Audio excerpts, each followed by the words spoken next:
يا أيها الذين آمنوا اتقوا الله وقولوا قولا سديدا.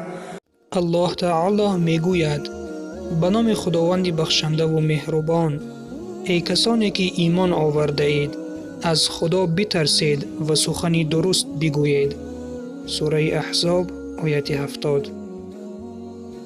ترس از پروردگار و گفتن سخن درست، سخن حق، سخن راست ما را از آتش دوزخ نگه می دارد.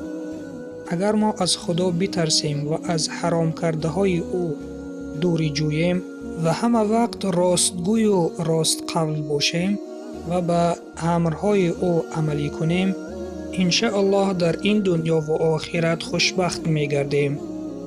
و سلام بر آن شخصانی که راه هدایت را پیشه گرفتند.